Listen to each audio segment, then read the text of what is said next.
Hi folks, welcome to week 3 of Math 337, Linear Algebra.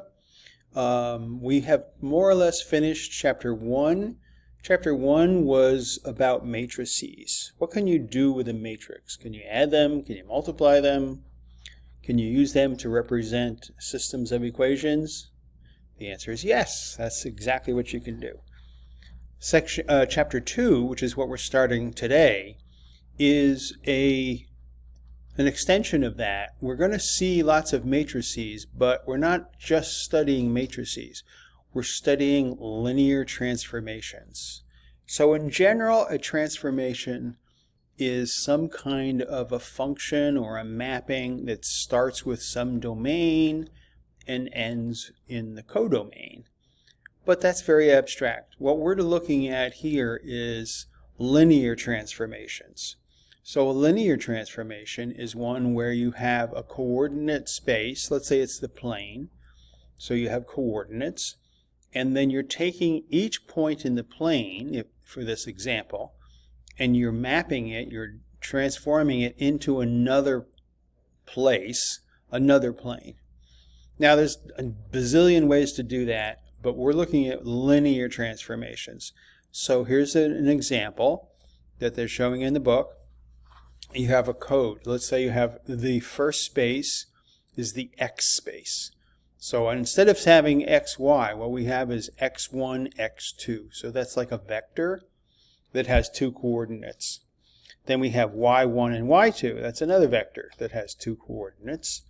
And we can have a transformation where each pair of coordinates, x1 and x2, gets mapped to a new pair of coordinates, y1 and y2.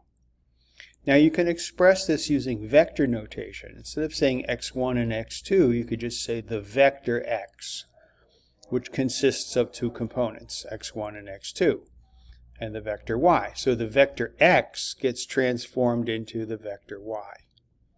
Okay, so that's, now they're trying to make examples with longitude, latitude, and so on.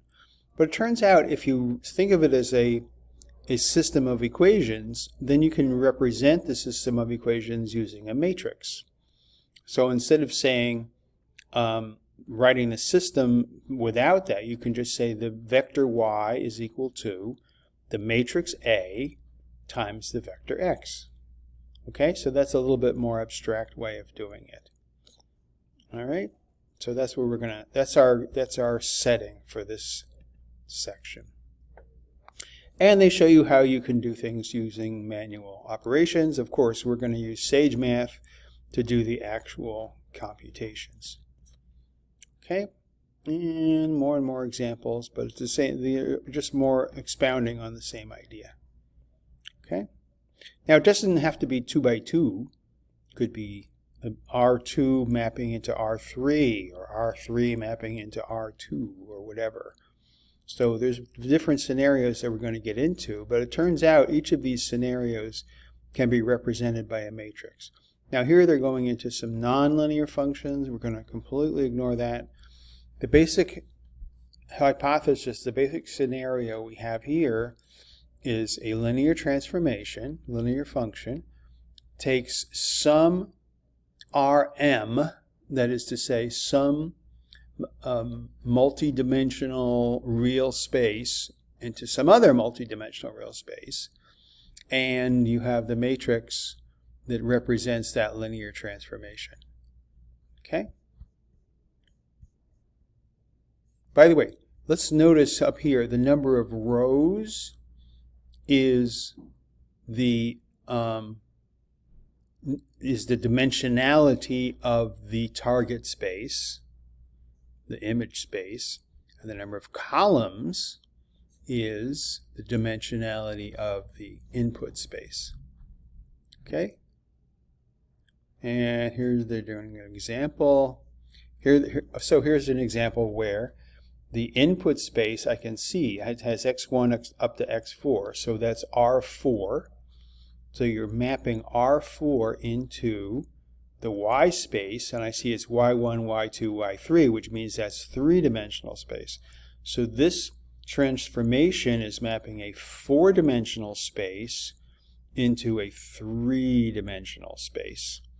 And what's the matrix? Well, here's the good news. It looks just like the matrix for a set of linear equations.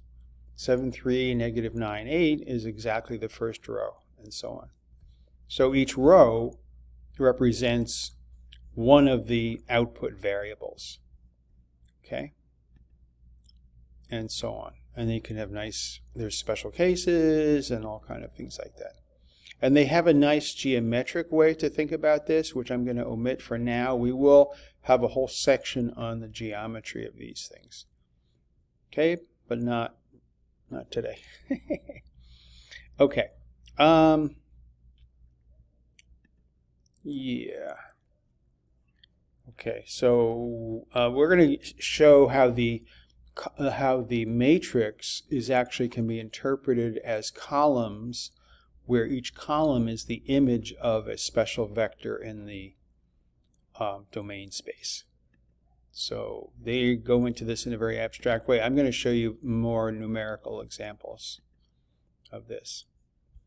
So now, formal definition. What is a linear transformation? Well, it has to be the case that if you transform the sum of two vectors, you get the sum of the transforms.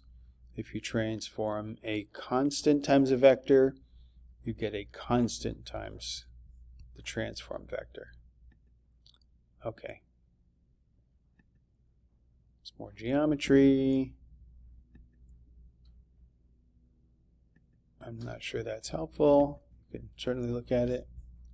Oh, exercises. Indeed. Let's do some exercises. Okay. So in Blackboard, you'll see this, the week 3 notes. And it just has a few abstractions, but we didn't do the inverse yet, but you're going to do the inverse in a minute. But I just want to show you how you do things in Sage Math. And I think this is a review. You already know how to do this. You set up a matrix, and then you can do various things with the matrix. Okay, so let's look at problems 4 through 6. 1 through 3 is just asking you whether it's a linear transformation. And it is, unless you have something like a product of two vectors, then it's not a linear transformation. Okay, so 4, find the matrix of this linear transformation. And this is just like the example we looked at in the book.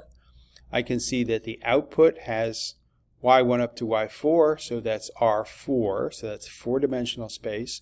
The input has x1 to x3, so that's 3-dimensional space. So this transformation is transforming 3-dimensional space into 4-dimensional space. And what is the matrix for that? Well, duh, you just look at it and it's exactly what you think. So you see the matrix, it just captures the coefficients that you just see in that system of equations. So A takes 3-dimensional space into 4-dimensional space per that transformation. Okay? How about problem 5? Now problem 5 is sort of the same thing, but you can see here t of this 3-dimensional vector is this 2-dimensional vector.